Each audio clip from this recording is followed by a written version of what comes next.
Now everything that I showed you so far was an amphibian. Okay, they all reproduce in the water. They all live next to the water, really close to the water. They require water. They have moist skin. They have to stay near the water or they'll dry out. I have some reptiles. Does anybody know the difference between an amphibian and a reptile? An obvious difference. Just shout it out. Reptiles have scales, correct? What do those scales help them do? Protection. It helps retain water. Those amphibians, because they don't have scales, they lose water easily. Reptiles are able to live in drier environments. Reptiles also have claws on their feet. You notice that big bullfrog, he didn't have any claws on his toes, anything like that. The advantage of reptiles that have claws, what is that? What would be the advantage of that? They get better traction. They get better traction. It means they can do what? Run faster, right? Okay. And I've got several examples of reptiles. I've only got one lizard and one snake.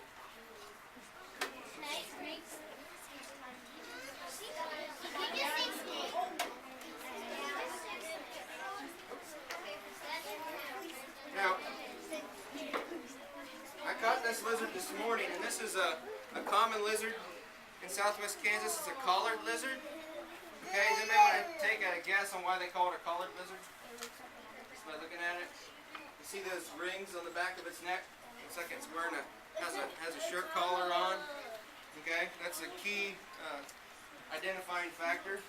What do you notice when you look at this guy? Has a long tail. Okay, what do you think he uses that tail for? Balance. Very good. Collared lizards like to live on rocky outcroppings and rocky cliffs. So if you're running from one rock to another one and you're jumping and you're on the side of an embankment, wouldn't you think it'd be advantageous to have very good balance? That's one of the things he uses his tail for. They're very, very fast lizards. One other thing is you notice when you look at him is he's got claws on his feet, which give him the advantage of being able to grip the surface and run around. They do have scales, so they can live away from water. But they still do lay eggs. They actually lay an egg with a shell on it, unlike the amphibian that lays its eggs in the water.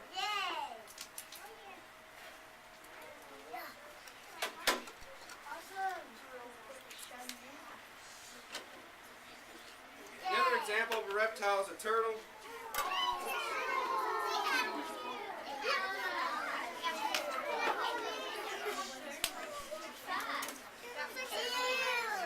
Now this is a baby.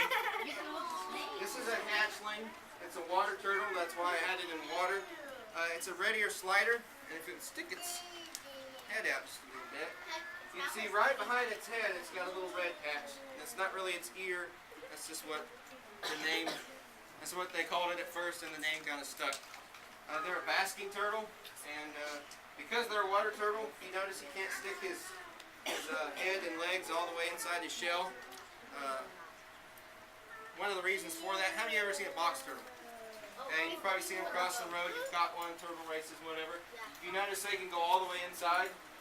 When you go to pick them up, a lot of times they'll close themselves in. What's the advantage of having that shell? To protect themselves. Does the turtle move very fast? No.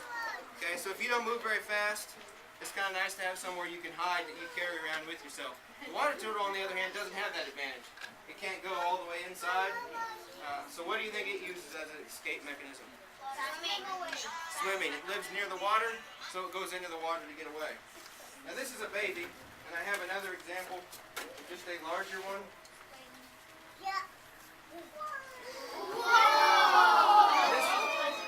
This is still a juvenile. It's not an adult. They'll get to be about the size of a dinner plate, about 8 to 9 inches. So they do get very, very big. Normally when they get very, very big, they get very, very nasty, and they will not hesitate to bite. This turtle actually was a little aggravated earlier, but I think just having everybody here kind of calmed him down just a little bit. But if he'd stick his head out, you can see that little red patch behind his ear as well. You see his shell. If you look at this little bitty one, his shell's still kind of soft. It's probably only a couple weeks old. Not really hardened all the way yet. And when they get to be this size, their predators are pretty in number, but when they're like this, just about anything will won't hesitate to eat them. Okay, I got one more reptile, then we'll get to the fish.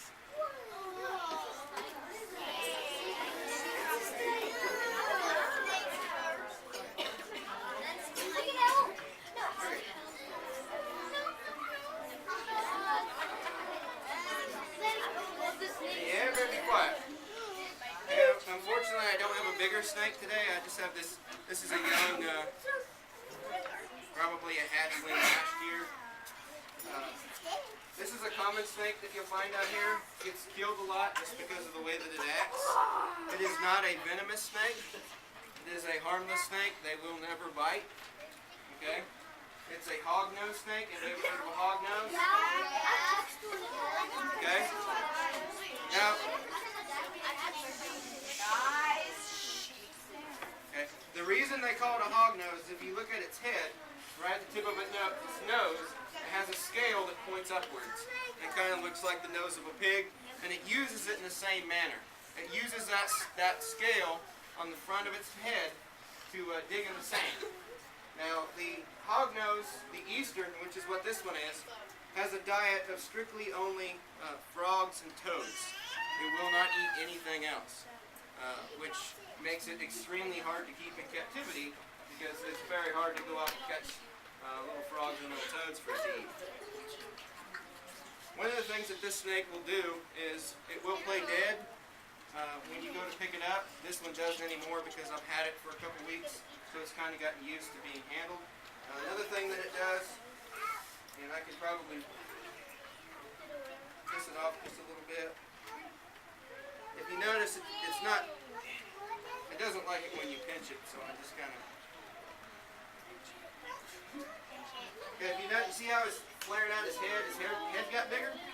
See that? Okay, it kind of looks like a cobra, okay?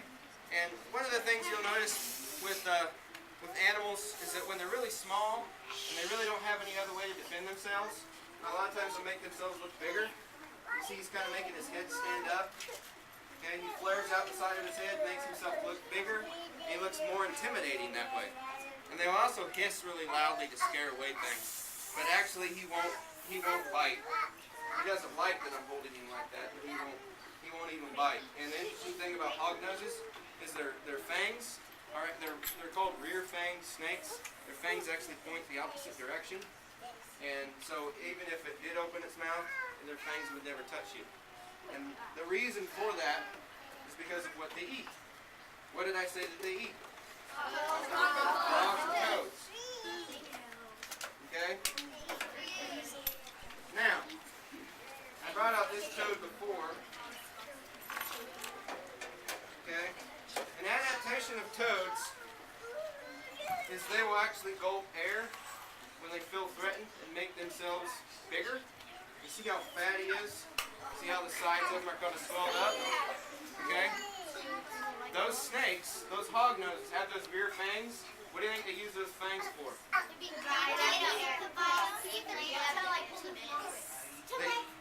pop it. They actually use those rear fangs to kind of pop the frog like a balloon. Makes it easier to swallow. If it's all swelled up like this, it's harder for it to eat. But if they can actually make it, they can get that air out of there, it'll make it easier. One other thing is that on this toad, and I forgot to point it out, on its back feet, it has this little black tubercle looking thing. That's a little spade that it has on the back of its foot. It uses to dig in the sand. So during the dry periods, it'll bury itself in the sand. And if the hognose finds it in there, it'll use its little scale to dig it back out and eat it.